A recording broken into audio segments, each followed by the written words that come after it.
Can you see my screen? Yes. All right, thanks. So I would like to talk to you today about like probabilistic circuits, which are like a framework for like advanced and tractable probabilistic inference. The meaning of tractable probabilistic inference is going to be revealed in a bit, but in a sense, you can just think about like trying to perform probabilistic inference in an exact way with guarantees, but at the same time while being efficient. And I will try to motivate you why this is like very important in the real world. Before doing that, let me just point out that much of the material that you are seeing in this talk, in these slides, is coming from a series of tutorial that I gave with many colleagues like Yujang and He from UCLA, Nico from University of Bari, and Robert from TU Eindhoven. So much of the credit also should go to them. Here is like the outline for the talk today. I would first try to present you like what's tractable inference and why you should care. And of course, I'm gonna also play the honest part and tell you like what you should trade off if you really care about tractability, efficiency, and computing like probabilities.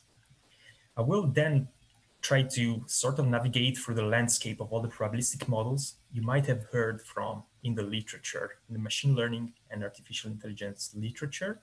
And I will try to present like a unifying framework, a computational framework, under which you can generalize, subsume, and understand many of these models that are allowing you to compute like probabilities exactly and efficiently. Lastly, in the last part, I hope to give you also like some directions, some pointers on how to learn these models, which we call probabilistic circuits, from data, as we classically would like to do in machine learning. And then I would like to conclude. So let's begin. So the first part is about like tractable inference. Why should you care about tractable inference? And as usual, I would like to start with being very skeptical and ask, why should we care about probabilistic inference in the very first place, right? I will try to convince you about the importance of probabilistic inference through this simple scenario. So imagine that you are like in charge of like defining like the mobility, the guidelines for like the mobility for the traffic for the city of Los Angeles. And you may ask yourself one of these questions. You are a decision maker, you have to take a decision. Before taking a decision, you would like to understand how the world works. You might ask, what's like the most likely street to have a certain traffic jam at a certain time, maybe at noon?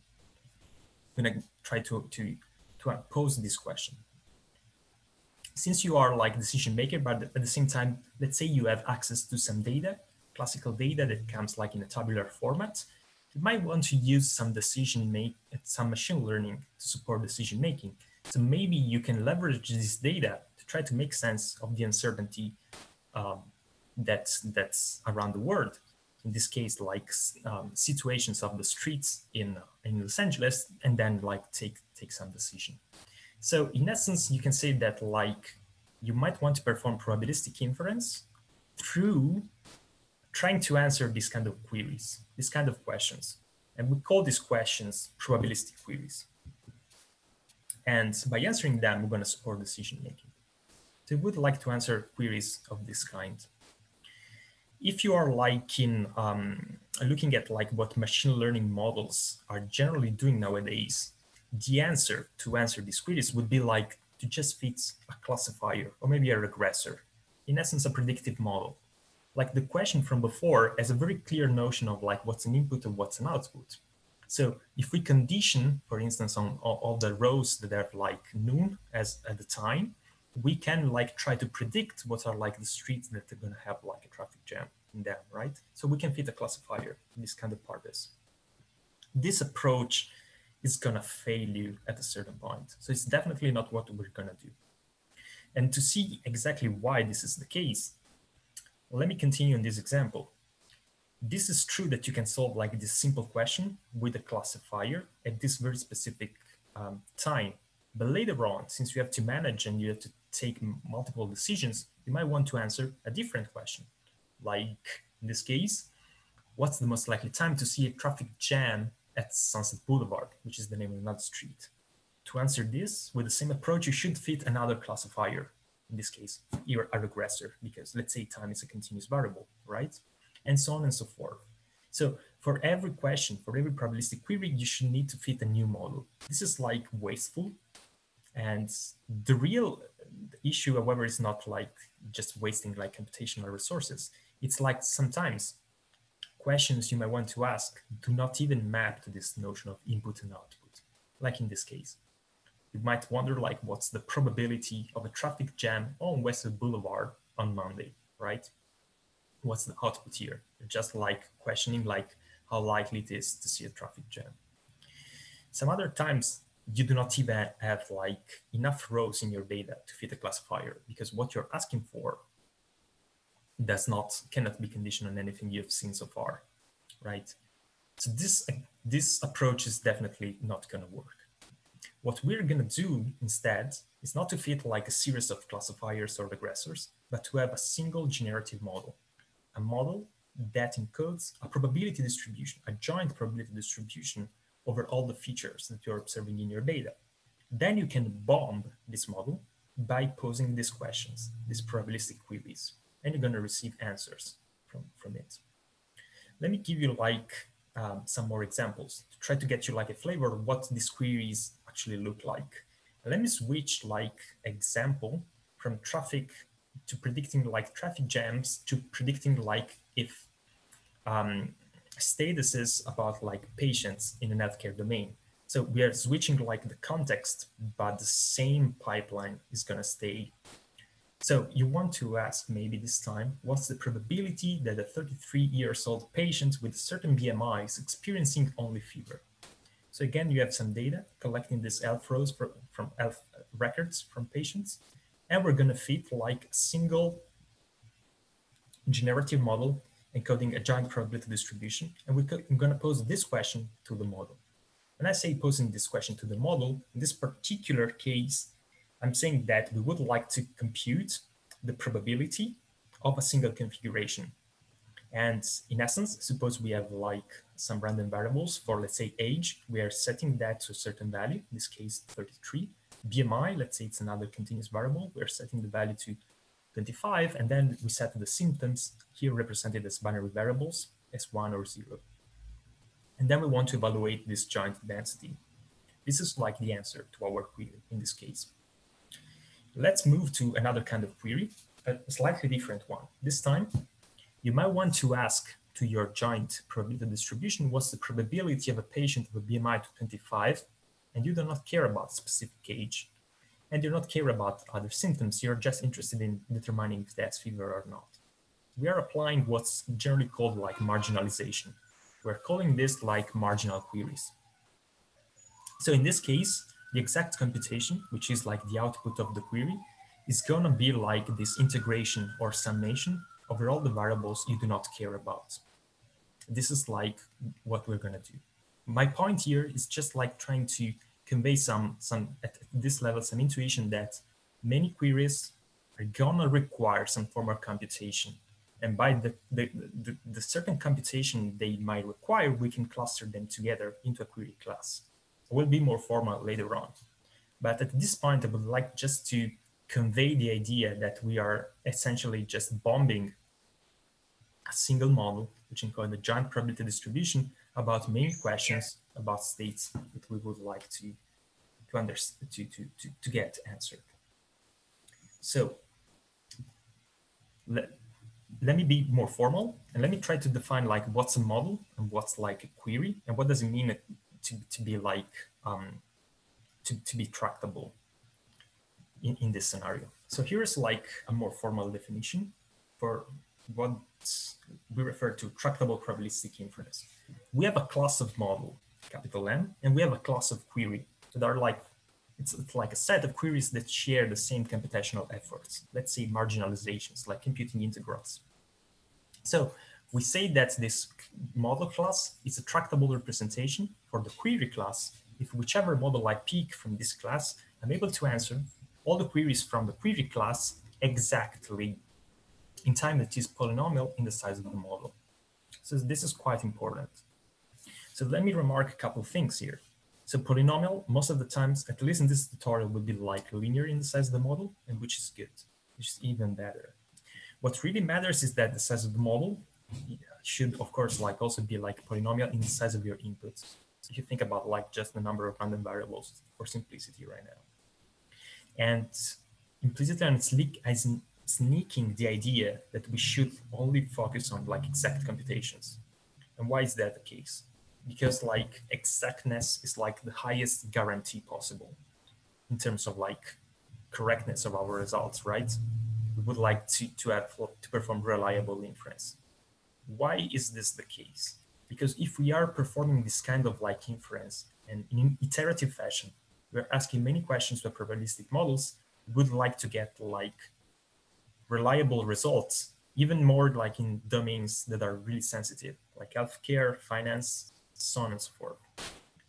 Moreover, when we are chaining all these like probabilistic inference tasks one after another, it's very easy to see that like if we're committing some mistakes, we are like doing approximations like not in a good way at one step, later on these errors are just going to propagate. So if we look at all the kinds of like models that you might heard from the machine learning and the AI literature, and of course like the most prominent paradigm, which is deep learning, models like generative adversarial networks and VAEs, these models are definitely unsuitable for this kind of tasks because they do not provide any form of like exactness in their computation. GANs don't even have like a likelihood function, an explicit function, right? So we cannot really use them in this scenario to represent like giant probability distribution and to perform all these kind of questions that we would like to get an answer to. So which kind of models are we going to use? Actually, this is what I'm going to do like in the next minutes. I'm going to review like some of the query classes more in detail to provide you like how you can frame probabilistic inference as just like trying to answer these queries. I apologize for the sound of firemen moving outside the street outside my apartment. And then I'm going to also try to see like if the most popular models, probabilistic models in machine learning and AI are tractable representations for these query classes. Then I'm gonna try to ask like if they are like, are they expressive enough? I'm gonna introduce like the concept of expressiveness in a bit. In the second section, I'm gonna talk about like a unifying framework to collectively really represent many of these tractable models under a single notation and formalism. This is like a table that's going to help me, and I hope it's going to help you too to keep like focus.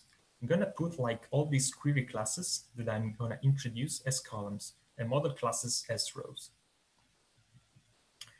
Here's like the very first like query class I would like to talk about. Back to our like traffic jam scenario.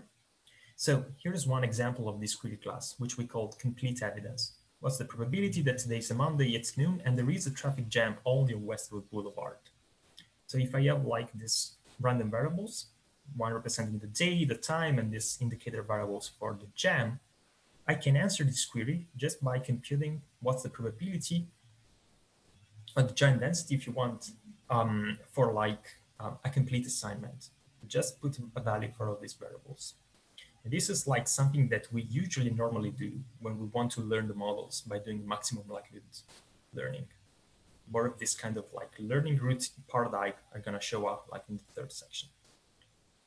So this is like the simplest, if you want, kind of query classes that we can try to answer. So I will not go into detail why GANs are not able to answer this, but you might already know they do not even have like an explicit likelihood model. So we're gonna put like a cross in this table. Same goes for VAEs. They do have like an explicit likelihood model. However, this time they have to marginalize some latent variables and they cannot do this exactly. And therefore you need to resort to approximations. And the sad part is that these approximations are not coming with enough guarantees that will let you perform this reliable probabilistic inference. So GANs VAEs are out of the picture for now. Let me try to populate with an even harder query class. Then let me populate this table for this. These are like the marginals. As I showed you before, we can take like a complete evidence query, and we can just like omit some variables, some aspects we do not care about. Like this time, like some streets or some or the time. We just need to put like evidence on the variables we care. In the more general case, marginalization just involves this integration, or if you want, mixed integration or summation, depending on your random variables that you want to marginalize over. In this case, this set H are like continuous or discrete or both.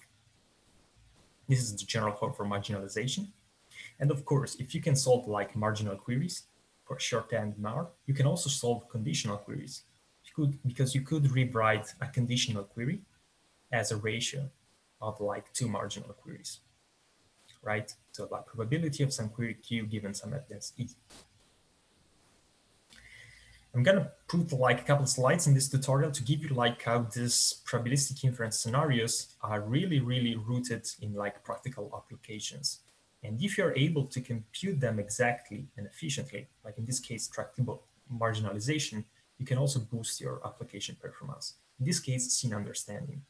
So suppose you have like some image with composed by some pixels and you have objects in them. Scene understanding is like trying to understand what these objects are and try to put them like, try to capture their relationship in the picture. If you're able to perform tractable marginals, you can in a sense also like marginalize out parts you do not care about, like the background. And if you do so, you can improve like on the performance of the model, which can be like measured in times of like the accuracy of like performing scene understanding, but also like efficiency in out time you need to converge to those good performances.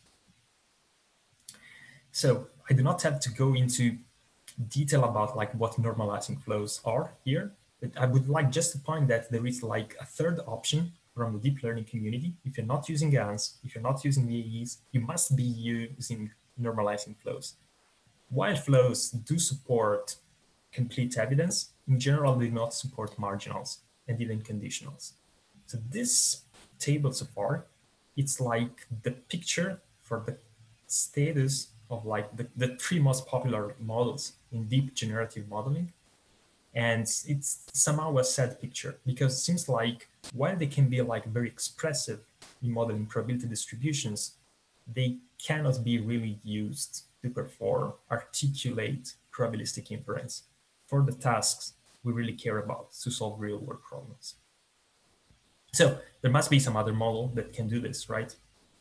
Let me zoom a little bit like larger to the also back in time to the old classical framework of PGMs, probabilistic graphical models. I think many of you might know or at least heard about PGMs, and they are very, very cool and popular for probabilistic modeling because like let you clearly, neatly separate what's the modeling part when you have nodes that represent random variables and you have edges in this graph that tell you like what are the dependencies, or better, their absence, their conditional independencies.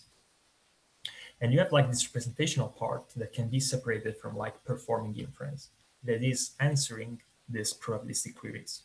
If you want to answer probabilistic query as one of the two as I showed you before, a marginal, conditional, or even like complete evidence, you can like resort to a classical algorithm from the PGM literature that you can apply to these models. However, if we focus on like marginals and also conditionals, we know that in general, computing marginals or conditional queries exactly on a PGM is sharp yard. And even approximations in this case, approximations with strong guarantees are NPR to compute. And this is the case because like inference is exponential in the treewidth of the model. Some of you might know what the treewidth is, some others might not. But think about this. So we associate this number, it's like an indicator to say how much a graph is like a tree. So if we had like a graph which is a tree, its treewidth would be 1. Like a sort of like the treeness of a graph. And the larger the treewidth, the more complex it is like to perform inference, marginal in conditionals.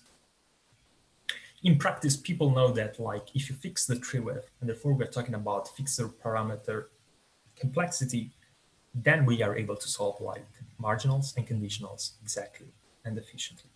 This is spawned like lots of in the literature in the PGM community. You can have like models like trees, more complicated ones like polytrees or thin junction tree. It's not important to get like into details of these models, but I would like just to point out that if you fix like this Treewidth at a certain like value, let's say 20 or 30, you can essentially like compute this complex queries. Exactly. So I'm gonna focus on tree distributions, just pointing them out as sort of like use case. So it seems like tree distributions are allowing for the exact computation of complete evidence, marginal and conditionals.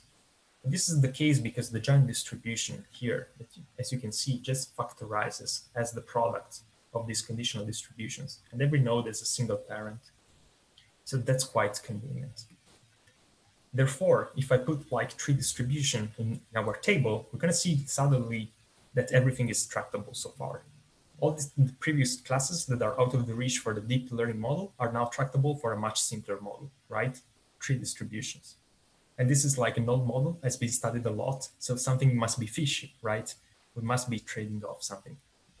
Indeed, we are trading off like expressiveness. In the sense that if we focus on only tree distributions, it might be that the tree distribution that generated our data that we would like to fit cannot be represented by a tree, right? Suppose the tree distribution here as an edge in between like x2 and x3 would create like a cycle I would not let like a tree anymore. So definitely we are losing like expressiveness if we look at only like bounded tree with PGMs. However, nothing is like truly lost because there is like a powerful idea that's gonna like save us. It's gonna like increase expressiveness of our models. This is like the very first important idea that I'm like introducing now, and it's like the idea of mixture models. You can take like simple models, like for instance these univariate Gaussians here, and they might not be that expressive per se, but once you put them in a mixture model, which in essence is just like a convex combination of other like simpler probabilistic models, then you increase like their expressiveness. For this example here, in orange, you can see like the mixture of two Gaussians. Now it's like a B-model distribution. You can represent like more complex distributions that you could not represent before. The cool thing is that like if you could compute like marginal conditionals and complete evidence queries with the simpler models, if you put them in a mixture, you can still compute them exactly in polynomial time. It's scaling linearly in the number of the components. So mixtures are very, very powerful and are gonna help us like increase the expressiveness of a model. Let me point out a cool thing about mixtures that is gonna come up several times in the tutorial later. Whenever you hear mixture models, think about latent variable models. When the latent variable, it's a categorical latent variable in this case, that has as many states as the number of the components in the mixture, like in this case 2. It's this variable z that essentially tells you like which mixture component you are drawing samples from. This is like the key ingredient that's behind like the increased expressiveness in mixture models. So here we have like mixture models, but I would like to be slightly more precise. It is true that they are increasing the expressiveness. It is a matter of fact that you might already know that if we have a mixtures of like Gaussians, let's say, and we are free to increase the number of components, we can fit arbitrarily well any density.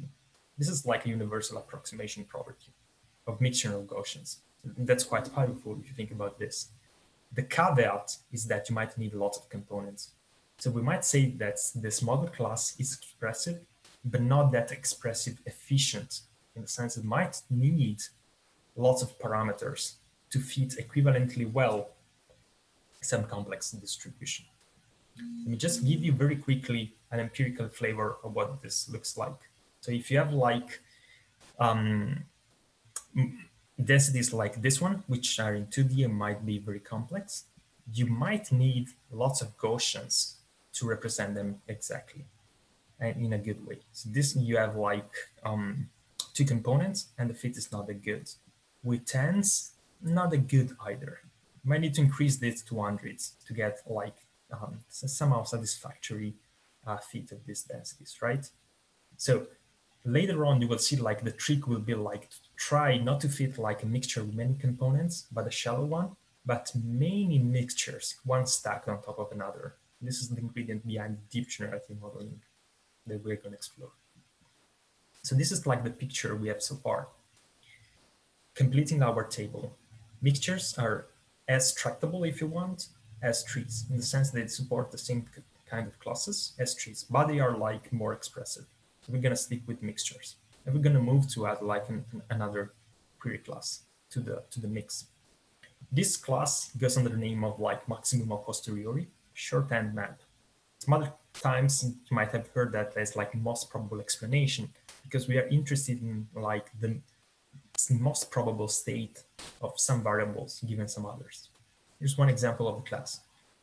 Which combination of the roads is most likely to be jammed on Monday at 9 a.m.?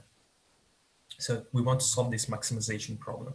Compute the argmax of P for some states J of the jam indicators, given like the day is like Monday and the time is set to 9 a.m. This is like the general formulation.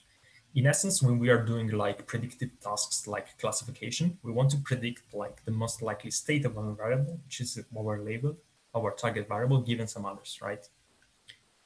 So can we solve like a map query with like mixture model? Exactly, unfortunately not, because remember, when you hear like mixture models, you can think about like latent variable models. There is this variable z that you need to marginalize it out. We need to sum it out.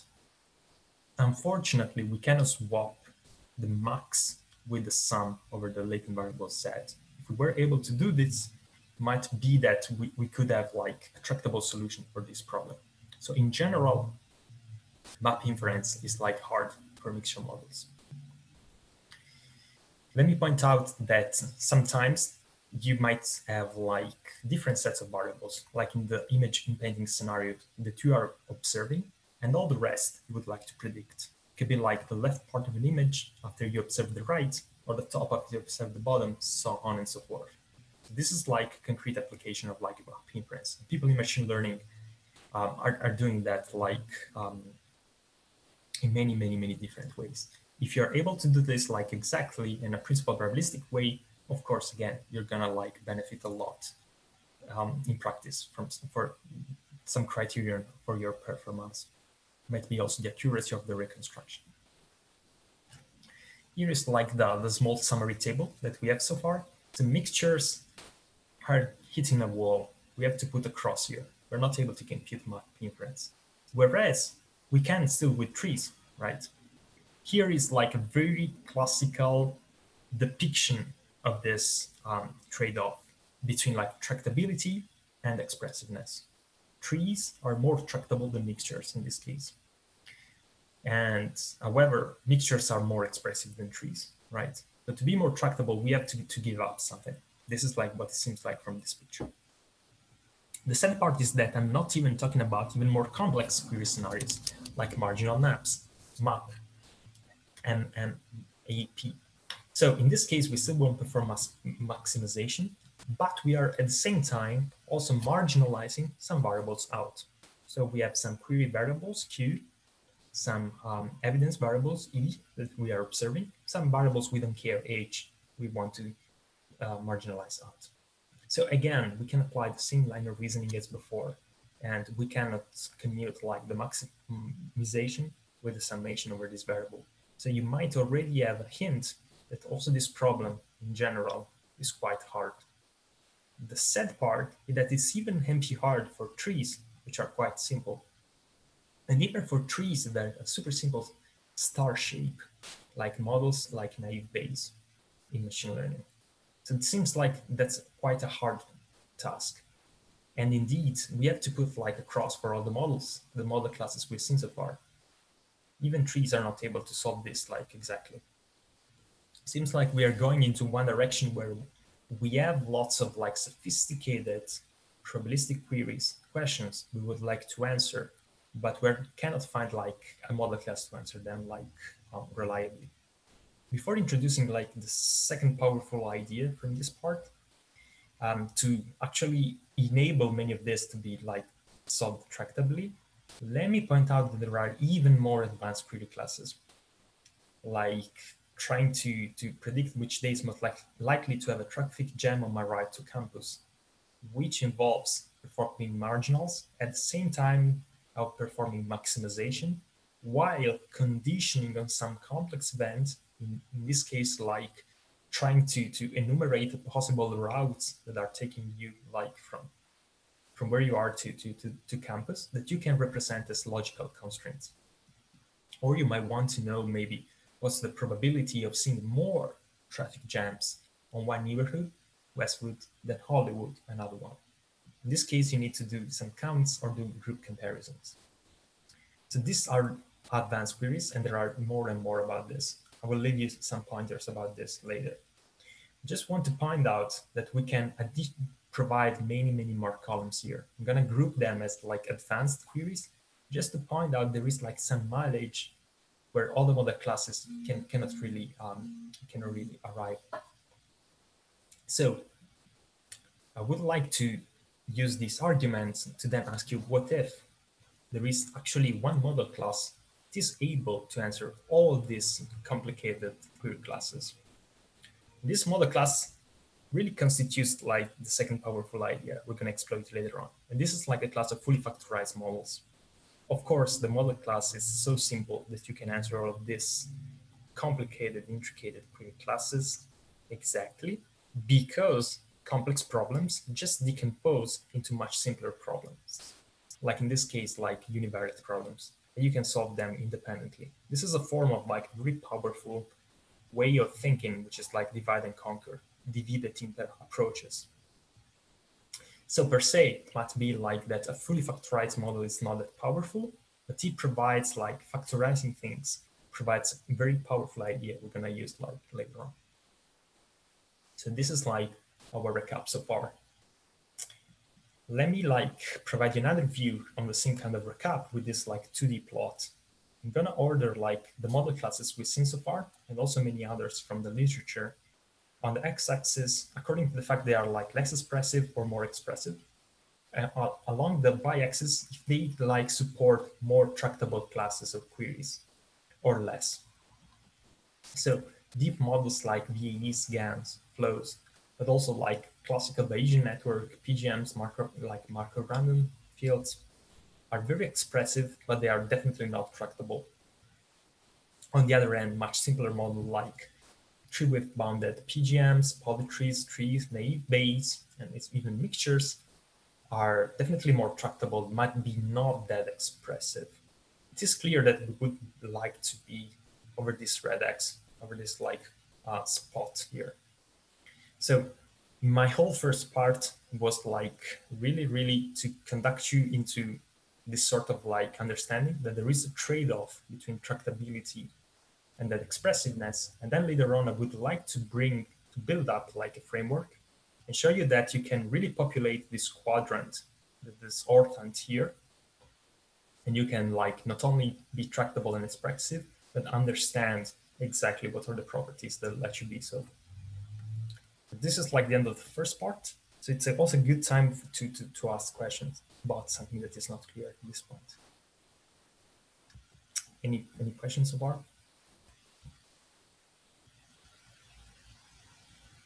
Maybe not. Okay. Is there a question? Okay. I have a question.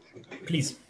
Well, I know that the traffic jams are a known complex system. And we know that in complex systems, the systems follows a distribution with follows habit cell distributions. So what is the motivation to search another distributions that you are saying? I see your point. So you're saying if you already know like the form of the distribution, why should you come up with like fancy probabilistic models to fit your data, right? Yeah. I agree with you, but most of the time you really do not know what's like the distribution. You do not have enough background knowledge. And what you have, however, is like data at your hand. So you, from the machine learning perspective, we just feed like some density estimator, which you can be like some parametric for, right? And you might encode like in the structure of a PGM, some of the assumptions about the dependencies of some random variables. Sometimes you might force univariates like the univariate marginals to follow some distribution, but what's like the joint distribution, right? So let me make like a particular question. So suppose you have like these health records as before, and you have like an attribute which is like the age, right? So what's the distribution of the age variable? Do you know beforehand? Sometimes, Gaussian? can you be sure that it's a Gaussian? I will say like it's some like count data, maybe. Maybe it's not asymmetric. Maybe it's unimodal. Maybe the data that you observe are like only for patients from like a certain demographic or some certain age, right? So it's very hard in some scenarios, I would say. Not everything is a Gaussian. Sometimes you can go like with some non-parametric estimation, like piecewise models or like splines. You're gonna fit the data, but then you're gonna trade off like expressiveness with tractability. And suppose also you have like two Gaussians for two marginals, right? Do you know that the joint is Gaussian as well?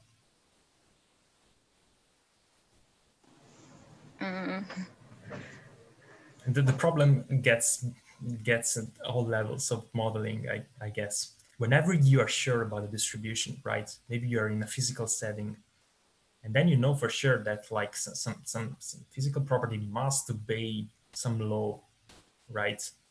Then you could go for that. But I'm talking about like many domains where you have like multivariate data that has also been like processed by someone else. That you might also have some data was discrete get like continuous and vice versa. And then you have like lots of variables and you want to fit a single joint distribution. You are allowed to use as much knowledge as you have. But most of the time it's realistic to assume you do not have enough knowledge to already fit like a probabilistic model by hand. You need to learn that from data or to come up with some reasonable like modeling assumption. And just saying that the more you put some assumptions in, you're like trading off some expressiveness and tractability.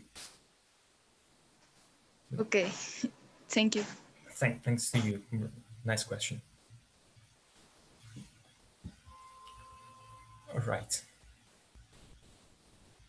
Let me continue. Okay, so a single framework to modeling to model tractable inference. Okay, here's like a very simple definition. So we say that a probabilistic circuit is a computational graph over a certain random variables x, capital X, that you might be interested in. And this computational graph encodes a probability distribution, P of X, which might be also unnormalized. So this is clearly very different from the PGM definition. This is very operational semantics. You have like computational graph that tells you how to perform inference in this case.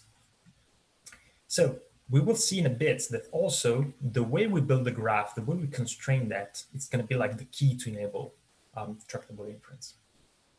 So in the first part now, I'm going to show you like what are the building blocks, which are like just the simple two ideas I showed you before, plus a third one.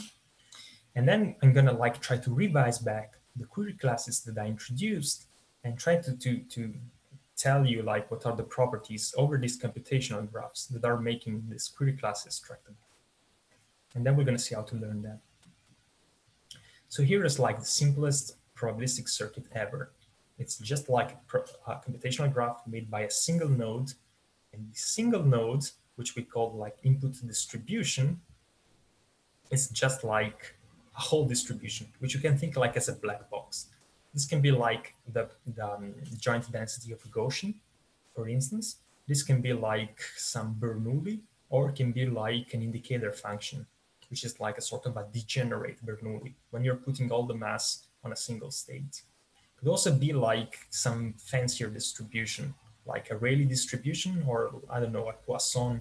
If you have some background knowledge, you can just encode in the near. So at this level, we just require that this small distribution, which by the way can also be like multivariate, doesn't really matter, is tractable for certain query classes. This is like the simplest building block of a computational graph that is a probabilistic circuit. Once we do this, to evaluate this, it's quite trivial. We provide some observation and the output as an input, and the output of this like simple circuit, which is just this node, it's going to be like the density if we are computing, or the mass if we are computing complete evidence query, or let's say the partition function if we are marginalizing, or the mode of the distribution if we are maximizing in this case. We just use this as a black box. Input goes in, output goes out. So in the case of a Gaussian, for instance, you might observe that the input is like some value 1.3, and the output of this node in the computational graph is going to be like 0.33, because that's maybe the density of the Gaussian when evaluated for like the input 1.3 for a variable x. Second ingredient, factorizations. And we're going to represent factorizations as product nodes. To give you like an example, consider like the simple factorization from before, when we have like joint distribution over 3 variables, x1 to x3, and this like just factorizes as the product of the univariate marginals. This could be, for instance, like multivariate Gaussian with a certain very simple diagonal covariance matrix in this case, right? We can represent this very like simple distribution as a computational graph, where we introduce this new kind of like unit, which is this product node. We connect it to the simple univariate distributions that are like the input nodes that I showed you before. Like in this case, 3 simple Gaussians, like in this case. Now suppose you want to evaluate this, right? So as before, you observe some value for x1, another value for x2, and a third value for x3. And the input distribution nodes are going to output those 3 different like density values, 0.8, 0.5, 0.9. And then you just propagate these values through the graph in a very clear feed-forward way, like you would do for neural nets. And the output of the product unit should be like just the product, just like you would do as you would compute like the joint density for this like diagonal covariance quotient, right? So we have like input units, we have product units, and the third one is like the very first ingredient that I showed you, mixtures, represented in this case as some nodes, some units in our computational graphs. This is the same example as before. We have like these 2 Gaussians that are mixed together by these 2 weights, W1 and W2, into a joint density. In this case, how would we represent this in a computational graph? We just introduce some node, we connect it to some inputs, and we weight these connections, these edges, by the weights W1 and W2. Again, when we want to evaluate this, I suppose like W1 and W2 are 0.2 and 0.8, like in this case, we just propagate like evaluations in a feed-forward way. Input units before output units. We first evaluate like the inputs for x1. So we observe the same value for x1, let's say. We feed it like to this input units, and each one is going to like output a different density. One is going to be like 0.2.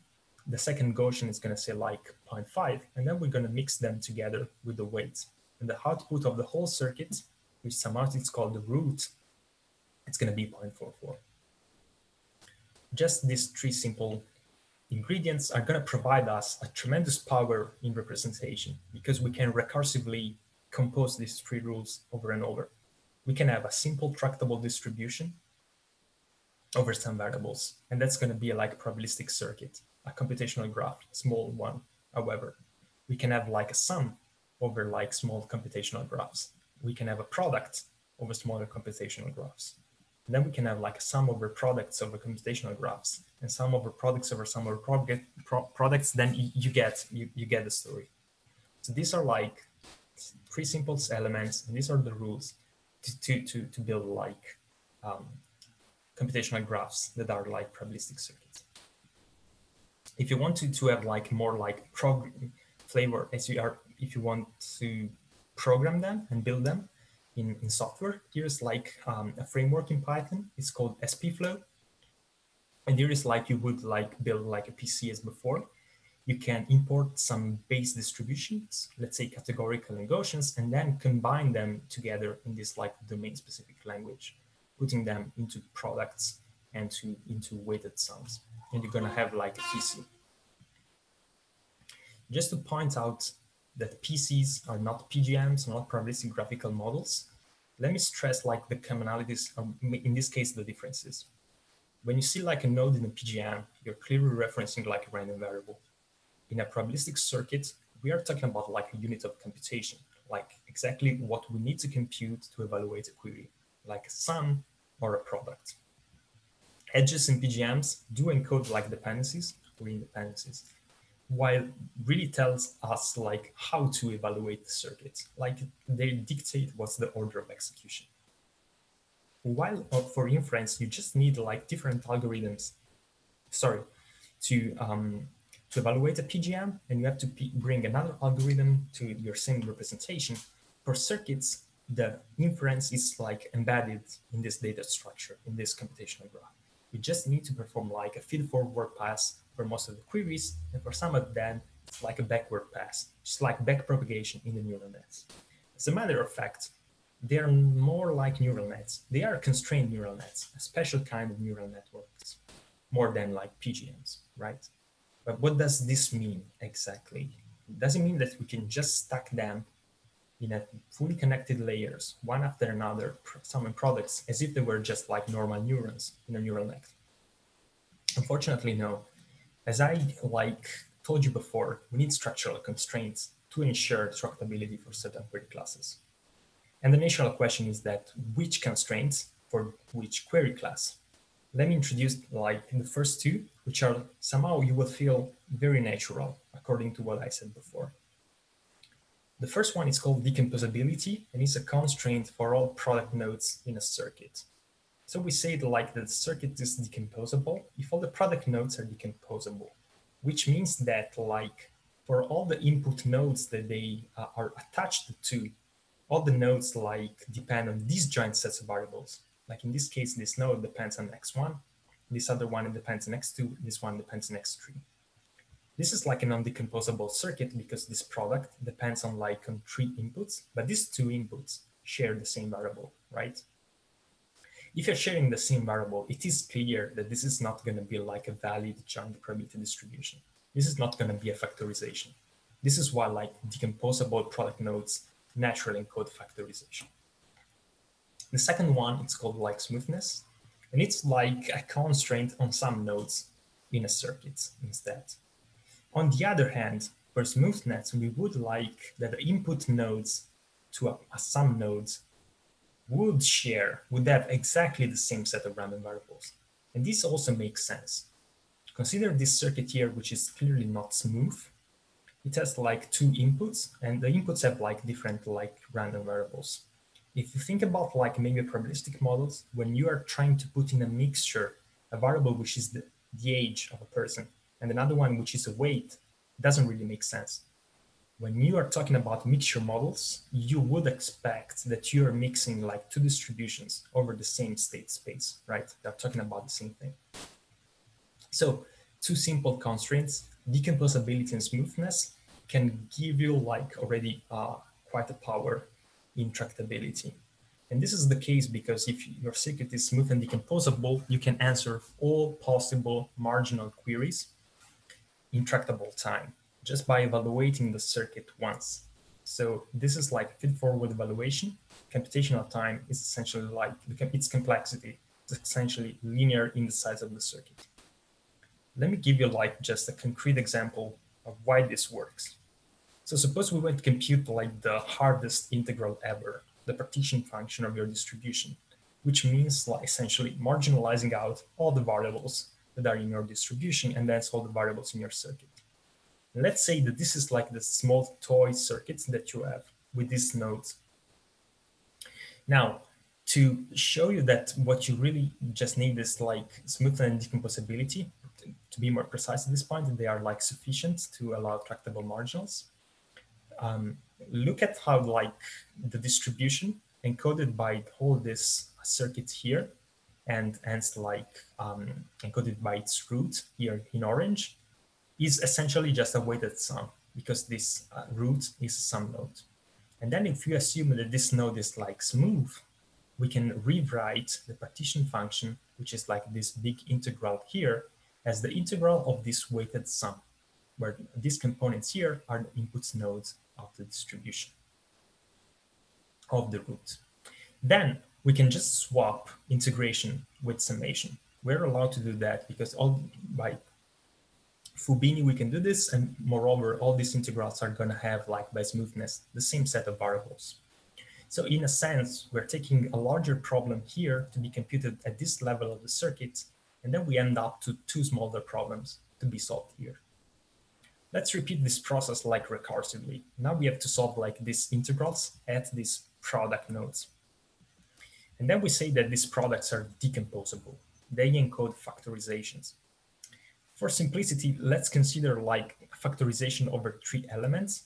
Let's name this like variables as placeholders, x, y, and z for simplicity. And these are like these 3 inputs of this product node here.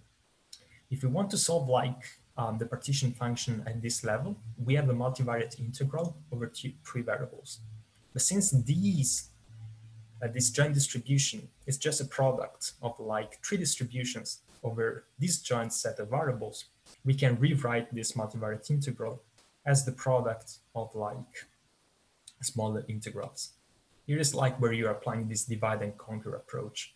We are decomposing a much tougher problem, a multivariate integration problem, into easier ones, like in this case. If you keep on repeating this process over and over again, you're going to just reach like the input distributions, let's say your simple Gaussians, or whatever tractable variable you have. And as I told you before, we are assuming you can solve like simple integrals over those input distributions. As a matter of fact, if you reverse this process that I showed you like in a sort of like top-down way, and you just evaluate the circuit from the input to the output, in a single pass, you can evaluate all these values. Let me give you like an additional example. For instance, if we want to compute this marginal here, when we set evidence over 2 variables, x2 and x4, but we want to marginalize out the other remaining ones, x1 and x3. So first of all, we go through all the input distributions, our Gaussians, for instance, and if they are like functions over x1 and x3, they just output their partition function, which if they are Gaussians or normalized distributions, in general, it's going to be 1. So their output is going to be 1. Otherwise, they're going to output the value of their density or probability mass when we observe x2 and x4. They compute like complete evidence here. And then we just like feed forward, propagate all of these values, and just perform like weighted sums in products and weighted sums, so on and so forth, until we reach the output. And 0.49 should be like the output probability for our probabilistic query. Of course, as I told you before, if you can compute marginals, you can compute any conditional. So if you can ensure that your circuit is smooth and decomposable, you can compute like all possible conditional queries as well. Here's like a very quick example. In one of these frameworks, there are really like programming framework you can just use on the fly. And if you have like probabilistic model over like images, like in this case, you can compute like complete evidence of like complete samples, the probability of complete samples, as it is shown like on the left, as well as like the probability of marginals. It is like incomplete samples. We observe only the outer part of the image, for instance. Or you could do something that's slightly more interesting. If you condition on the part that you observe, you could sample to try to complete the remaining parts. This is what is happening here on the right. You might ask, like, can we also try to reconstruct the missing part? If you remember, like from the previous slide, this equals to performing like maximization, and we branded this before like map inference, right? So the question here is that if we have a circuit which is smooth and decomposable, can we also compute like tractable map for all possible cases? The answer sadly is no. And the trick is the same trick that I told you before. Whenever we have a sum node, we have to assume that there's going to be like some latent variable we would like to marginalize. And this latent variable cannot be marginalized simply by swapping maximization and summation, which is like the same, in essence, the same kind of trick we applied before, pushing down, breaking down large problem into smaller ones. However, not all hope is lost. And I'm going to introduce like a third property that's going to provide like you a way to solve map queries exactly. We call this problem a property determinism. It's not like the model becomes deterministic. We're still encoding like a probability distribution. However, determinism tells us that for all sum nodes in the circuit, we are sure that for every input configuration that we might feed to like these input nodes, only one of this is going to like provide a non-zero output. What do I mean? I mean that essentially for every sum node, its inputs are encoding distributions with a disjoint support. Look at this deterministic circuit here, for instance. So you have let on this left subcircuit, this is going to get activated because it's like this product is fed by an indicator. It's going to be 1 only when x1 is less or equal to theta. The right subcircuit, on the other hand, is going to get activated. It's going to have a non-zero output only when like x1 is larger than theta. Au contraire, on the right, we do not have like this property. So both like inputs, these product nodes that are inputs to the sum node, are gonna like provide some non-zero value for like possible configurations of x1. So we call this like a deterministic circuit on the left and a non-deterministic circuit, the one that's on the right. So how can determinism help us? Well, it turns out that if we have determinism and decomposability, we can like compute like map just by evaluating the circuit, again, just like in linear time. And this is quite powerful. So let me give you like a guided example again by trying to compute this like prototypical map query. We want to maximize the value, a certain variable Q, after we observe some evidence E. And we have like this small circuit here. And of course, we are assuming that it is like deterministic and decomposable. We start at the top as before. Now we have like some nodes, and we know that the sum node is deterministic. Here is the catch. The sum node encodes like a mixture model. Then we have like this weighted combination here over the two smaller models that are the products, right? Since it is deterministic, performing this sum here, there's certain evidence, is essentially equivalent to performing like maximization, because only one state is going to be like different from 0, right? So whenever we want to solve this general maximization problem here, and we have to sum over all possible, over the mixture components, we can just like note the fact that the sum mutates into a maximization problem, and then we can swap the two maximization problems. So in essence, we come up with like outer maximization problem and an inner one, which tells us that again, we can solve a smaller problem at this like two product nodes before solving like that to at a higher level for the sum node. Again, now we are like a sum node. We have a probability distribution that decomposes, let's say, into pieces. Since the product node is like decomposable, then we are allowed also to, in a sense, cut the set of like query variables and like evidence variables into two pieces, because we know for sure that like the input nodes for the product are going to have like disjoint sets of variables. Therefore, this maximization problem that we are dealing with at the product node can be just turned out as the product of two different independent maximization problems, just because we're dealing with like independent functions that are like the inputs to the product node. Yet another like way to perform divide and conquer. If we repeat the process all over again, and if we apply like dynamic programming, there we go like this. We have like this way to evaluate the circuits just like twice to retrieve like the map instance.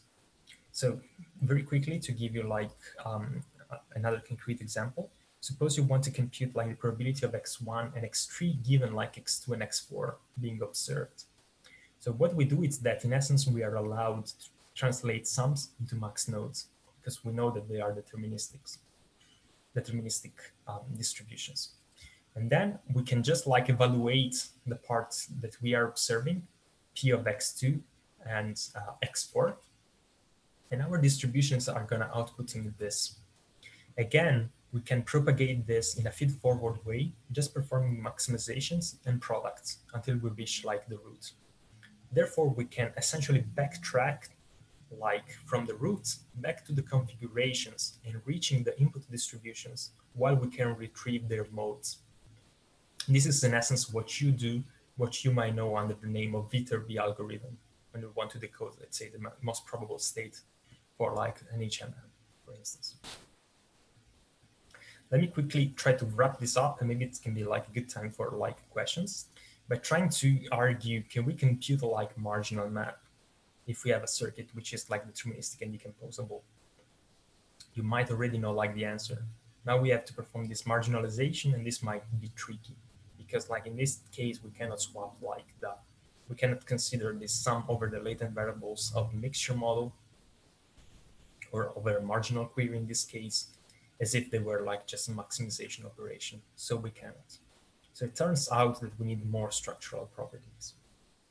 So I'm not getting into detail. I can provide you like many more references for just telling you the idea I would like to convey is that if you have these computational graphs, you can like enforce additional structural properties. And as a matter of fact, you are guaranteed to be able to perform tractable inference for different like query classes. And the more like advanced query scenarios you need to answer, the more properties also you need. There is like a very rich and burgeoning literature in this sense. And it's like, it can be like appealing for your application scenarios, or it might be just like a good thinking tool to think about. Let me quickly like get back to this plot. I promised you that these probabilistic circuits should be like in that part of the hortant. And they are, in a sense. So, but it's not like a single one. There are many of those. And the reason is why, because in the literature, they have been known through different sort of like names, formalisms, and different syntaxes. They might have been known like as arithmetic circuits, which we know we can like bring back to our framework. And we know that once turned into PCs, they are like decomposable, smooth, and deterministic. And this is the only thing we need to know to derive, to deduce that they support complete evidence, marginals, conditionals, and map inference, as I told you before. We have another flavor of this. They're called sum product networks, or SPNs. They are not deterministic, and therefore we know they do not support map. Yet another flavor, Katzen networks, as a arithmetic circuit, they are deterministic, they support map. Probabilistic sentential decision diagrams, probabilistic decision graphs, and Ender graphs have additional properties. And these additional structural properties enable many of the complex query classes that I showed you before. So they might be worth checking. However, you do not really need to delve into all the details of their syntax and implementation, which might be very different from paper to paper. You can just think of them as computational graphs with these structural properties, and all the rest is coming like very naturally. So here they are. And as a matter of fact, as I promised you before, it turns out that we can also consider the previous, like the classical tractable models as PCs, because we know that we can compile exactly a low Treewidth PGM into probabilistic circuit that is like decomposable, smooth, and deterministic. So we have like this possibility here. So let me just like also convince you that these circuits are expressive. And I'm gonna show you some like standard results on some density estimation benchmarks. So in essence, we would like to see how expressive these models are because we fit like these models on different data sets. And we compare them with intractable models like Bayesian networks with very sophisticated context-specific CPDs, some neural autoregressive model like masked autoregressive density estimation, variational autoencoders, and the bottom line here is that overall, the best circuit reported in this like second column is quite competitive when compared with the intractable models. However, when you take like a PC, one of the different tractable models like names in the literature, you not only have like an expressive model, which is somehow on par, some other times even better than let's say a VAE or Bayesian network, but you also get the ability to perform reliable inference. You can exactly solve many of these like probabilistic queries. So that's a huge boost. This framework has like some specific advantage, however. It gives you like this sort of frame of mind to navigate this whole like spectrum of tractability that is like to trading off expressiveness and efficiency. Expressiveness or expressive efficiency and tractability in a principled way and in a reasonable way. Let me give you just like one pointer from the literature. You can combine like an intractable model and substitute that as one of like the small tractable distributions we're using as input nodes. And if you do so, you can have like a mixed tractable intractable model. And you can like also show that the kinds of like results that must be ultimately approximate for your probabilistic queries are, however, much better in terms of quality and like running times than those like from a purely intractable model. So that's like the end of the second part. I introduced like pieces. That's a good time for like asking questions about probabilistic circuits, computational graphs, and all these structural properties that enable tractable inference. Before moving to like how do we learn these models from data? There was a question on the chat by Oh, sorry, I totally Raúl Peralta. Yeah, I just noticed it. I'm not looking at the chat. Sorry. So he says when presented the comparison with other baseline generative models. Here. Yeah, he was wondering what is the number that you plot, what is the quantity that you measure. And then it's a good question because I didn't even explain exactly what this is. So this is like the log likelihood of the models. This is the average log likelihood on some held out portion of the data, which is like a test set. So this is like some aggregate measure you use like to see how like your density estimator, your probabilistic model has fit the data. Does this make sense? I can explain more in detail what a log likelihood is if it's needed. Yeah, I think I see. I don't know if Raúl. And in that case, it is not. Is there an overfitting because maybe you are approximating like too well the density? I don't know. There are regularizers in this case, or I don't know. We just like model this like on a held out portion of the data. So in these benchmarks, you have like a clear separation between like training portion, a validation portion you might use for like hyperparameter tuning, and then you have like a portion you should leave pristine, which is like test data, and you just evaluate the likelihood there. So we're not evaluating like the likelihood or the log likelihood with any additional, let's say, regularizer or some big or BDU criterion. This is just like the pure likelihood. When we go like into comparing also model sizes, then something different has to be taken into account. because it's not clear how to also like measure like the model size of a VA. You can make like the number of model parameters, but in that case you have like lots of continuous latent variables which have potentially infinite values, and for circuits it's just like discrete. But as a matter of fact, running all these circuits, it's much faster. They are like much sparser computational graphs. I don't know if this answers.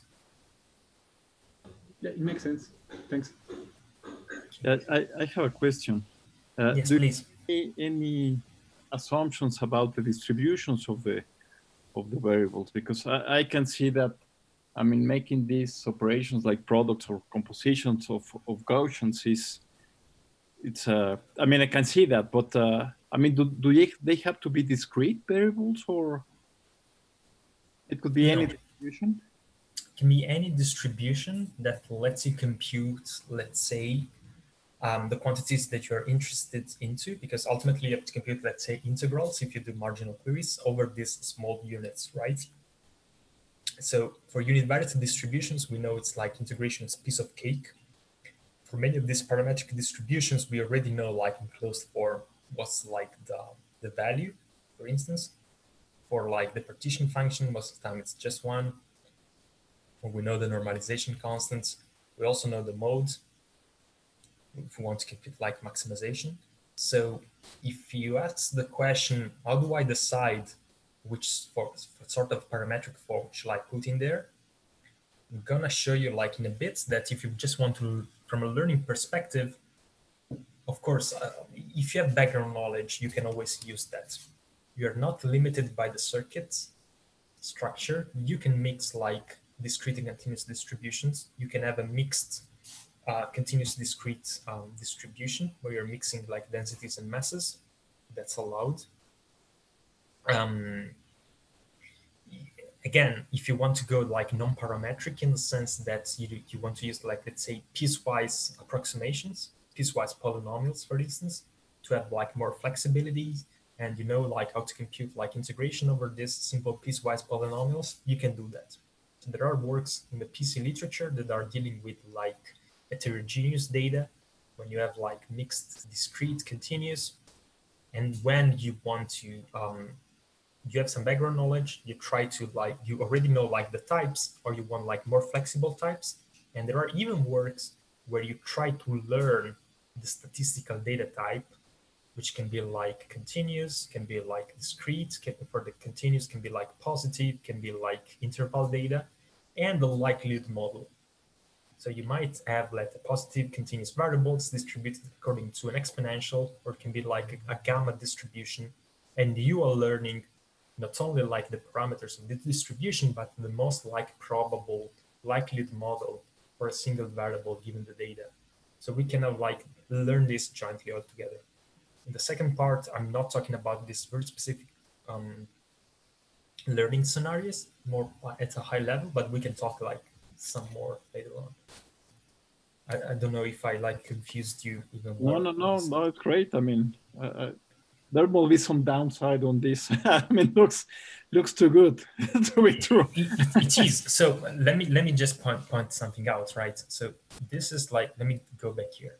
Here you can see like the downside. So this is like a trade-off between like tractability and expressiveness. I wanted to point like that under this framework, you have a very principled, elegant, if you want, way to draw, if you want, like a Pareto front. This is what I wanted to show you here. If you introduce these additional properties in the computational graph, you are trading off some like expressive efficiency, in the sense that you might need more parameters to approximate equivalently well a certain distribution. So for instance, like we know that a deterministic PC requires more parameter than a non-deterministic PC to approximate some distributions, theoretically, right? So this is like a principal theoretical framework to know this, to navigate this spectrum. Then there is also like some empirical evidence where we know that in practice on many data sets, I mean, if you're enforcing these properties, you're not losing much. where this much has to be measured somehow. In this case, we are measuring this with the log likelihood of the model. There might be other ways to measure it. But this is like, I would like really to convey this trade-off. This is important. And this is something that really is going like under the, it's getting put like under the carpet with all these models like BAEs, GANs. We're getting like pretty good at approximating probability distributions, but we are ending up with models that are unusable for any kind of like, but the trivial, most trivial like probability queries. Thank you. All right. We'll try to be quick on learning. Okay, learning PCs. Again, let me recap. A PC over some variables, a collection of random variables X is a computational graph, right? So we have a structure, which is given by the edges in the graph. And then we have like parameters that are like the parameters associated to the some edges, and there are also the parameters inside the distributions inside the inputs nodes. We can learn therefore like the structures and the parameters of the circuit. So let me get like into learning parameters first. Since PCs are essentially like just neural networks, right? A special kind of constrained neural networks. And we can perform like back propagations with stochastic gradient descent, for instance, since they are differentiable, all the sum and products are differentiable, all the simple like distributions are differentiables. We might just learn the parameters by doing like SGDs. All the rest of the deep learning work is doing, right? And this essentially concludes the learning section. But we can do something better. So instead of using like SGD, as usual, we might exploit EN, because expectation maximization is the classical routine you use when you want to learn latent variable models. And again, PCs are latent variable models because they are mixture models. Therefore, the question is that, what's the best learning scenario when we want to learn some circuit from data and we want to preserve some like structural properties? I will try to like show a couple of examples of this kind.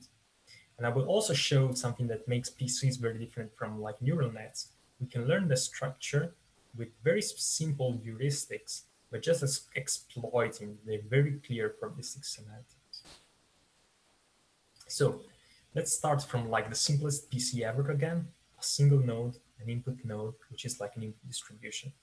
In this case, how do we learn its parameters? We just perform maximum likelihood to learn that, right? So suppose this is like a Bernoulli, and that's like some parameter theta. We can just like count how many times in the data we see like the variable set to 1 or to 0, and divide that by the number of samples we have in the data. And we might apply this alpha correction, this Laplace smoothing, just in case we do not want to miss some cases we do not observe in the data. Very simple. Maximum likelihood is just like counting. Let's try to generalize this a bit. So suppose like your like input distributions are in a more fancier form. Let's say Gaussian, Dirichlet, gamma, beta, whatever. We can group them together like as exponential families. And here is like the general formulation from an exponential family. So you have like a vector, this capital T of sufficient statistics that's like participates in this dot product, what the theta, the so-called natural parameters. You have to apply some like normalization. So we have this log normalizer. It's a log because we're inside an exponential, and then there is like the base measure. It's another correction factor. It's not super important. But what's important is that you can like learn these natural parameters in a very easy way, because again, there is a one-to-one mapping with the so-called expectation parameters. I won't go too much into detail. I want to just point out that parameter learning in exponential families, and that's in this very simple case for PCs, can still be done by counting. So we can still go through our data sets. We can still compute like the expected sufficient statistics, approximate the expectation just like an average of what we see on the data, and then we get like these expectation parameters. Since they are in a one-to-one mapping, we can retrieve like the maximum likelihood estimates over natural parameters theta. And that's it. So that's quite simple. So simple distributions, classical machine learning techniques, maximum likelihood is counting. If you go to a more sophisticated PC, which let's say involves just like a sum nodes, we have a mixture model, right? And remember that we have like this latent variable, categorical latent variable lurking in the shadows. So what do we do in this case? We apply the canonical way to learn under missing data. And we have missing data because we have a latent variable, yet something we do not observe directly in our data set. We do expectation maximization, shorthand for EM. So essentially we try to solve this optimization problem. We would like to get the best sort of like parameters given for like the expected log likelihood, joint log likelihood of the x's and of the z's, when like this expectation is taken from like the conditional distribution of p of z given x. This naturally leads to the alternating optimization scheme that I think most of you know. So I'm not going too much into details. These are like the classical equations for like EM. I would like to point out the striking similarity from the case when we have like some data that we observe, like this parameter here, which is very reminiscent from just the counting we saw before, which is what we would have if the latent variable was actually observed. But when it's not observed, then we have to compute essentially like the posterior distribution. And then this weight here just becomes like the sum over all these like posteriors that for all the data that we observe. And then we have just to normalize them. Same sort of reasoning goes for like the 5 parameters for the exponential families. So what's the trick with a more complex PC? We do not have a single sum node, like in this case, which is like equivalent to a mixture model where single latent variable here. We have multiple sum nodes. We are stacking them together. So we have a hierarchical mixture model. You can think about these sum nodes to have like lots and lots of latent variables, lots of other sets. However, we can abstract from them. And instead of considering all possible states you can put all to them, what you need to know, just learn these 2 parameters here, W1 and W2, is a single latent variable. If you think about an aggregate latent variable, we can call that as a context, which is a binary one. And we can set the context to be 1 if all possible, let's say, instantiation of the latent variables that are up in the hierarchy, or the sum nodes that are up in the circuit, are set in a way such that we create a path in the circuit and we are ending up into this sum node here. We set it to 0 if we are not ending up in this sum node here. So based on this consideration, we just need to condition over this context. So if we reach, allow me to use this term, if we reach this node after setting all the latent variables above in the hierarchy, if we reach this node, we set the context to 1, otherwise it's going to be like 0. And therefore, let me be very quick about this, the same update rule for the weights is like taken from the classical EM one. So for smooth and decomposable circuits, which are the ones we are considering, doing expectation optimization, just resort to computing this ratio again, where we go through all the data that we observe, and we compute this posterior here, not just the posterior of the Z, the posterior also of this aggregate binary latent variable, the context. So we can do this very, very efficiently because like this posterior can be computed thanks to what's called like the so-called differential approach to probabilistic inference by Adnan and Valrich, super cool paper to check out. We can compute this just by computing the gradients of the PC. The output of the PC with respect to every node. We just do a single pass of evaluation when we are in essence marginalizing these latent variables, and then a backward pass where we are computing these gradients. We store these gradients by this simple derivation by computing these posteriors. And for all possible nodes, we just aggregate the values and we update the parameters. Same result also applies for like when we truly have like missing data over the axis in this time. And if you have to update like the parameters 5 of the exponential families in the leaves. So this is just a general nice recipe, expectation maximization for learning like under maximum likelihood. for PCs. And it plays very well because like if you apply this like in an online setting also, it is like following like the geometry of the data, the manifold. So it's known that it's going to converge much faster than SGD. All right, you can forget about all the equations I showed you before, but if you just load this into a popular deep learning framework, let's say PyTorch, we have an implementations of PC that are like decomposable and smooth. They are called Einstein networks. They are quite recent, and they play like a breeze on the GPU. They are quite fast. So in this case, let's say you can just like load the data. Let's say the image of digits from MNIST. You can create and build up an Einstein network. I'm gonna give you like some hints on how to do this later on, but it's just like one call to a function. Once you have like the network, this PC here, and you initialize and you say that you have to run CUDA on the GPU, then this is like the two lines, the very thin learning loop for like YAM.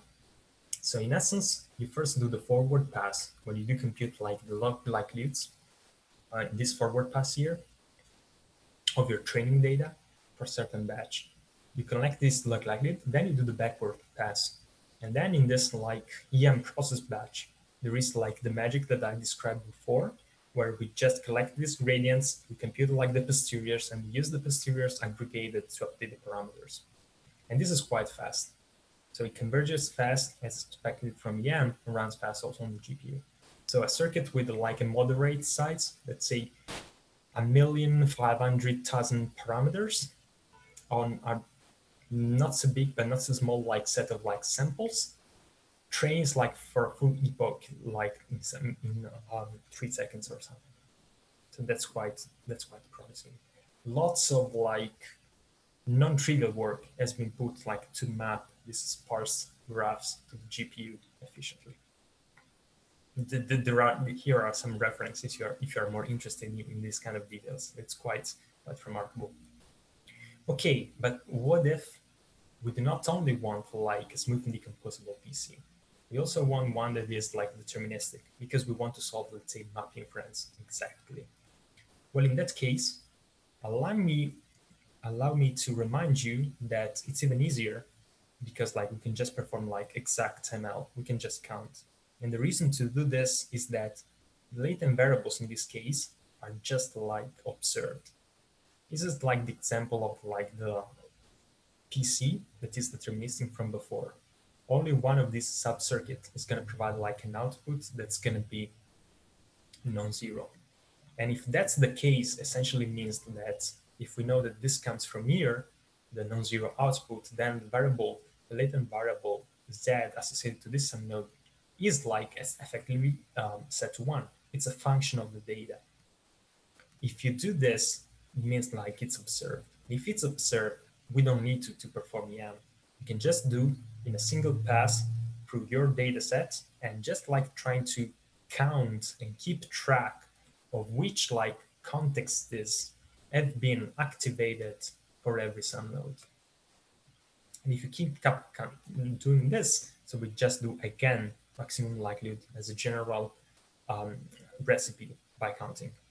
And that's the same sort of like prototypical update rule for the weights that you saw before. Just counting all the times where the context is activated and then renormalize that.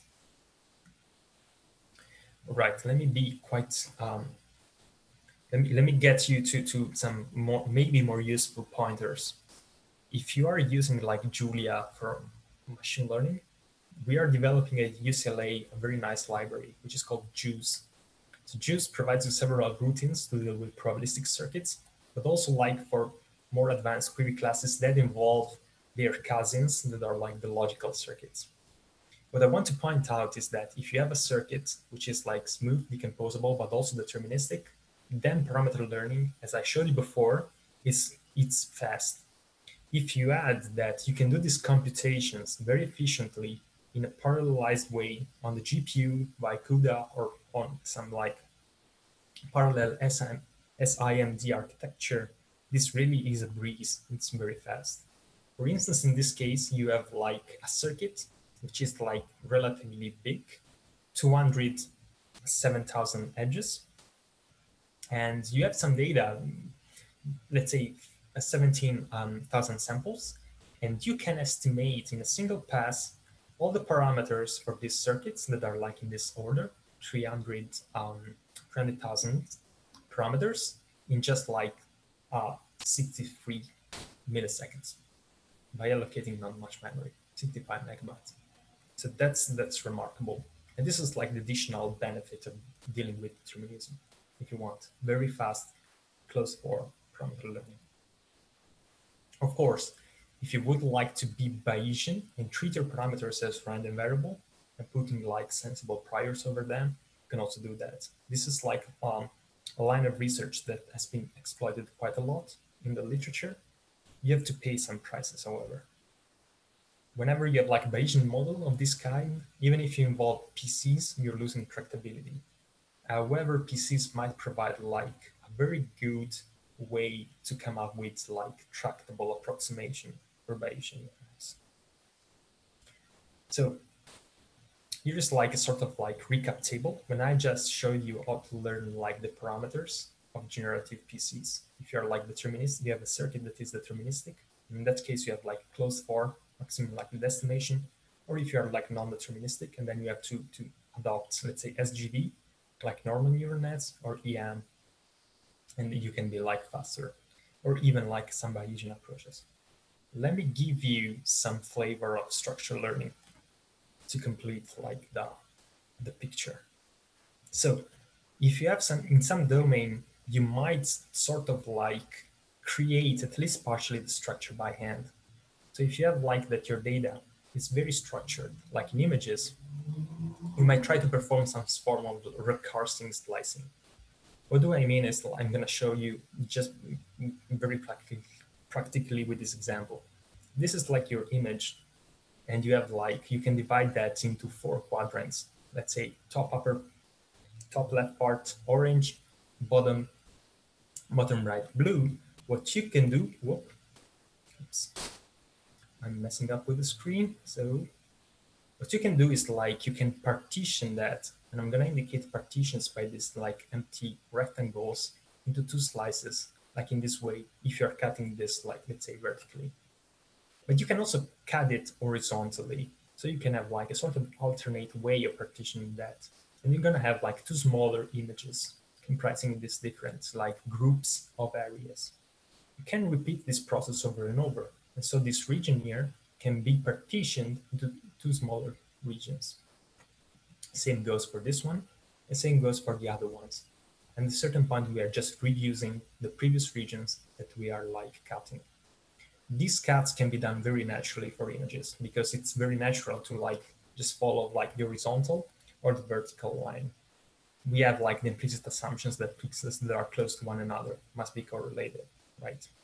Once we have this structure, which we call in jargon the region graph, and we have completed this in this way, we can obtain a PC by just like populating every region with a bunch of like nodes in a computational graph. In the case of like the simplest regions, we're just gonna put like input distributions. Like in this case, let's say we model every pixel by 2 Gaussians. This can be led by some form of background knowledge. Then we apply the same trick for larger regions, but we put like some nodes there. So let's say we put like 2 sum nodes per bigger region, and of course we just want a single sum node as the output of the circuit. Then partitions are just like product nodes, and we have to introduce as many product nodes as the number is given by the cross product of the sum nodes of the regions, the small regions that participate into the partition. In this case, 2 sum nodes here, 2 sum nodes here, and then we have to put like 4 product nodes here. As a matter of fact, we just need to connect them in a very mechanical way, and you're going to end up with a PC which is smooth, decomposable, and therefore allows for like arbitrary marginalization. Some other times you do not have images or so structured domains, but you can still apply this sort of like the same form of like reasoning and build up a region graph, and therefore populate the region graph with nodes come up with a PC. And the way you can do this is in a randomized way. We call this like randomized structured learning. It does provide to be like quite effective in practice. So if you even have like tabular data, and if you treat like your data, let's say in a domain agnostic way, randomized PCs are going to provide you like some mileage. There are many other like ways and flavors to perform structured learning, and lots of variants in the literature. Would like to just point you to an algorithm, or if you want, it's more like a meat algorithm. It's just like a template for algorithms to learn PCs in a non-random way on data that is like non-structured, which is tabular. This goes under the name of Learn SPN, and in essence performs like a sort of like recursive data slicing. Let's say we have a table of our data with some variables as columns and some like rows that are like samples. And here is where like the clear probabilistic semantics of nodes in the computational graphs that are PCs come into play. Suppose we want to introduce some node. We know that the some node encodes a mixture distribution. And how do you learn like a mixture model from data? We would use YAM. YAM is just one specific instance of like performing like probabilistic clustering. As a matter of fact, you can use any clustering algorithm. Once you have like clustered your data along like the rows, in this case for our small metrics, you can ideally introduce a sum node and introduce here as many like inputs as the number of clusters that you have like learned. Then you can recursively continue with this process. Cool fact is that if you apply this sort of like scheme given by Learn SPN, you can also estimate, in a sense, by maximum likelihood, the weights of the sum nodes here. And these are like essentially the proportions of how many instances are pointing to one cluster or another. So in this case, for the blue, they should be like 3/8, 2/8 for the orange, and 3/8 for like the purple here. But to complete like the process recursively, now let's suppose we would like to split this blue block here. So in essence, we would like to put a node here. Let's say, for the sake of argument, we want to put like a product node. The semantic of a product node is that of like a factorized model. What we need to do here is to understand which sets of variables conditioned on just this set of instances are independent one from another. This is a specific kind of independence. It's like context-sensitive independence. And we can do this by performing like a statistical test for independence between sets of variables given our data. For instance, like a G-test, for instance, or employing like mutual information to retrieve this. And then we keep on repeating this process over and over again. We keep on splitting like these slices until we reach like some final criterion, which can be, for instance, that in our block, in our slice, the data, we do not have enough samples to split anymore. So we stop the learning phase. And then we introduce like our input distributions. Again, the choice of the parametric families, or if you want more sophisticated non-parametric families, might be led like by some background knowledge, or might be even learned from the data in a single way. Let me just point out that as you can learn a single circuit, we can also build like mixtures of more circuits. This plays very naturally with like PCs, because like a mixture would be like yet another sum node. So if you have learned several PCs over the same data or different views of the same variables, however, you can just introduce a sum node and putting them together. If you do this, all the classical, let's say, learning algorithms for ensembles, from the classification even scenario, like bagging, boosting, or even using like structural EM, open you up new ways to combine like learning recipes.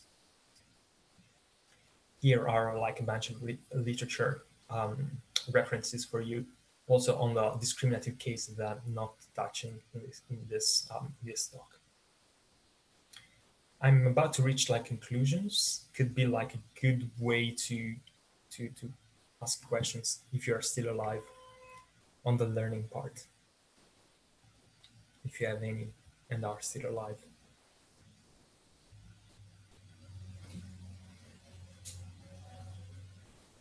No? Okay. Could be a positive or a bad thing. Let me reach conclusions. Okay. So this is one of the classical assumptions we do, and one of the things we usually say in machine learning. If we could get our hands on a true data distribution, we could potentially solve all tasks in machine learning, because we're generally assuming in machine learning the data is generated IID from a single distribution. This is why this is like a holy grail object of machine learning. If you get your hands over this object, then you're quite good. However, I would like to point out that if this object is like an obscure black box that does not allow you to solve the probabilistic queries that I showed you before, then we should really start questioning, is this really useful? We would like to ask all kinds of queries that I showed you before, from simple like complete evidence to more sophisticated marginals, but ending up with very advanced queries like marginal map or even more sophisticated ones. And we want to solve this like in a reliable way. This is why we're looking for like exact computations and, more importantly, in efficient time. Because whenever we have to solve this might be very time sensitive, right? You have to take decisions quite quickly. Think about like the traffic jam scenario. Replace the human with just like an AI agent that's like to take decisions, or which kind of like road to take. So this is why we would need this not to be like a black box, but to be like a model that we can that guarantees like exact and efficient inference. I talked about like the pros and cons of tractable inference. I really would like to stress that it's important to look at query classes. This is something that we are not really doing right now in machine learning and artificial intelligence, but really tells us that like there is a trade-off. That's also that we can have like a principled way to look and navigate this trade-off.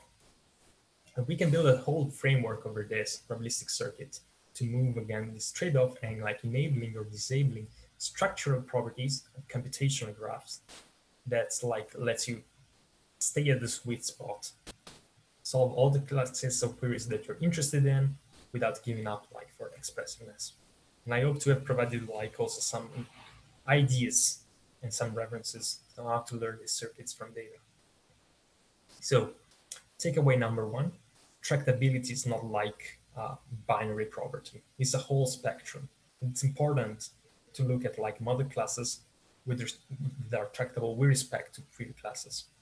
When you put this like into like a 2D scenario, then you have like this spectrum very defined into this sort of like Pareto front, but you should know that you can be like both tractable and expressive at the same time. And probabilistic circuits can be like a foundation to like build other tractable models by just applying these very simple rules in the grammar, stacking nodes together. And at the same time, you have like the guarantees that you can verify which kind of like tractable, which kind of queries are tractable, if you can like verify some structural properties in these computational graphs. We still like need to scale this learning. The data sets will really like millions of data points, thousands and thousands of features. Think about ImageNet. This is one of the open challenges that we still have. Another one is that it's not super clear so far if all tractable models are PCs. There are some models that we know we cannot represent Ilkan path as PCs, but for all the others we know we can. Still a matter of like theoretically and properly trace all this tractability spectrum yet. And then we would like to automate this pipeline that I introduced you with these cartoons, asking queries like to a probability distribution, receiving answers, keeping on asking queries, so on and so forth. Okay, so here are like a bunch of more like readings and codes to the libraries I showed you like through this tutorial. Okay. Thanks. Also to the large community here. Here are some bunch of references. More questions if there are. Thank you very much, Antonio. I had one question. It looked like I mean the framework by itself is very fit to what I mean, to get into what they call probabilistic programming, no?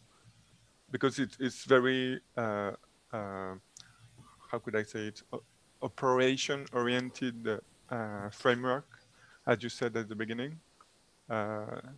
But you didn't mention it. But I was wondering whether you consider that it could be part of I mean, well, if there are some, for example, languages oriented to the use of PCs or something like that, like.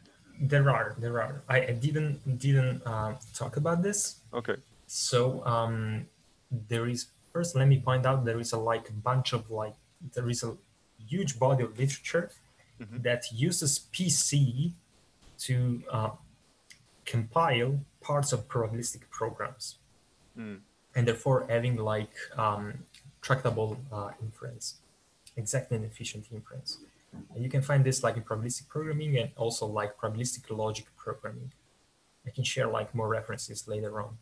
Moreover, we are doing exactly this and exploiting all the nice properties of PCs by devising a new like probabilistic programming language called DICE in Julia. And this is like an effort led by Vandenbold and Steven Olsen. And I will provide like more references if you're interested. And in essence, it's like trying to get like probabilistic program and trying to see where you can like have like useful abstractions and where these abstractions are also leading you to a circuit representation, which most of the time is like, it's true. And I guess that is also maybe more prone to be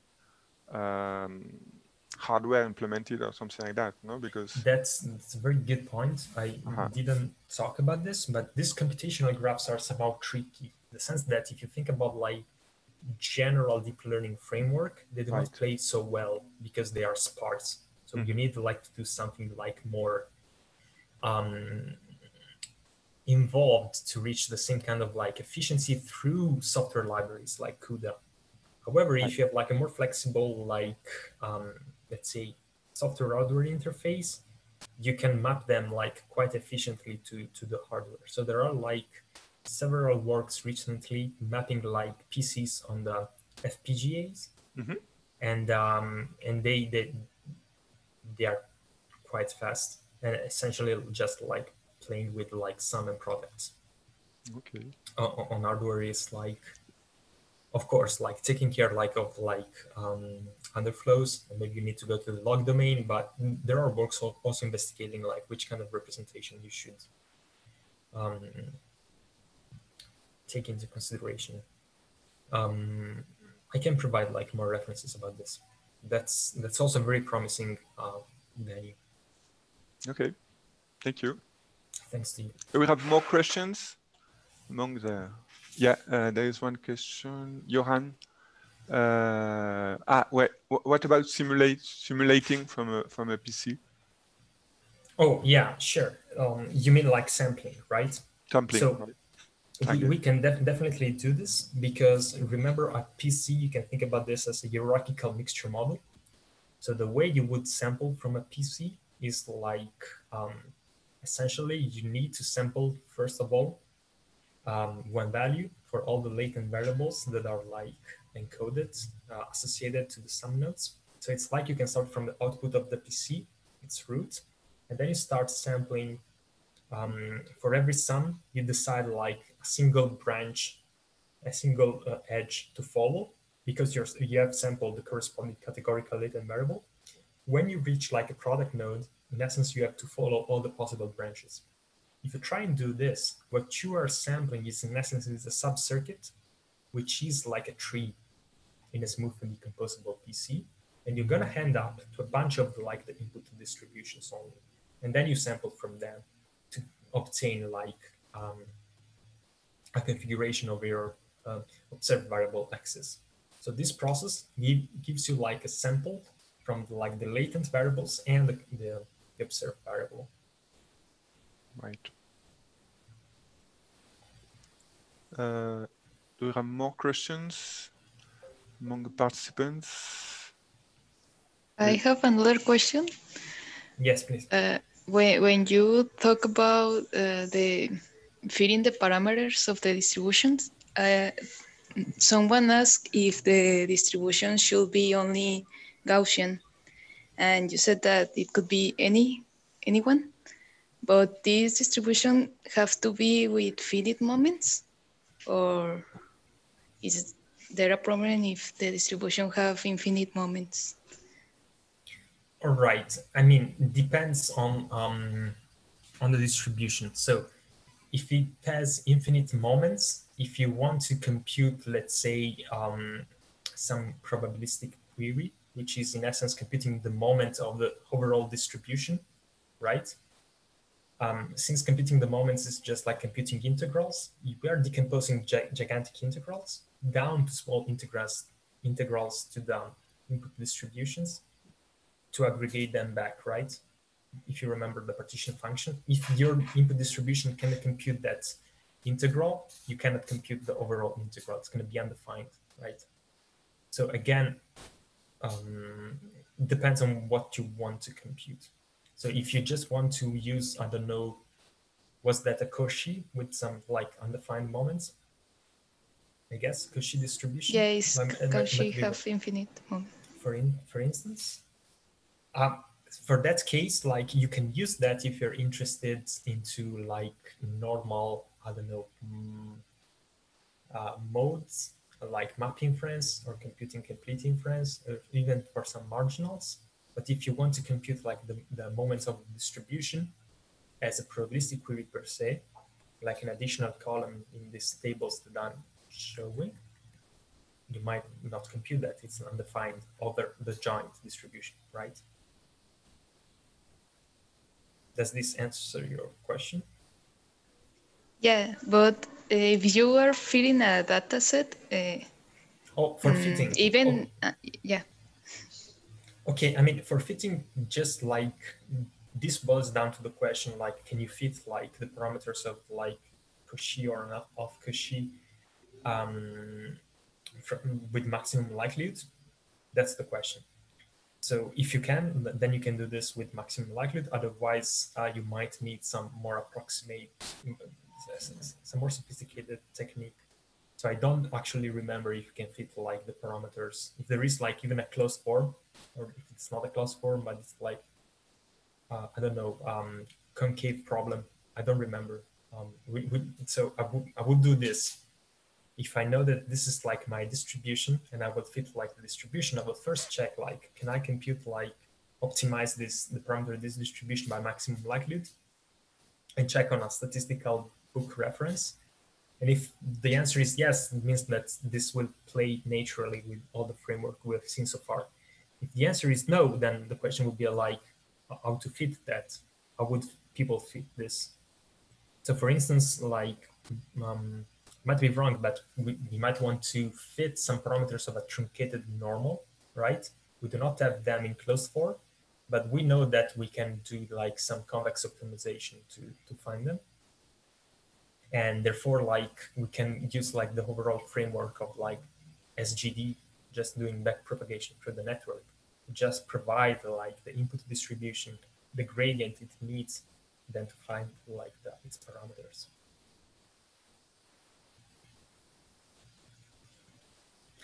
This makes sense. Okay. You have more questions? I think that no more questions. Okay. So again, I would like to thank you very much. Thanks to you. It was a nice talk. Thanks a lot. Yeah, thanks a lot for coming. I was suggesting all the participants. How do I take? Yeah, like this. Perfect. To take a photo, souvenir photo. I will take a screenshot.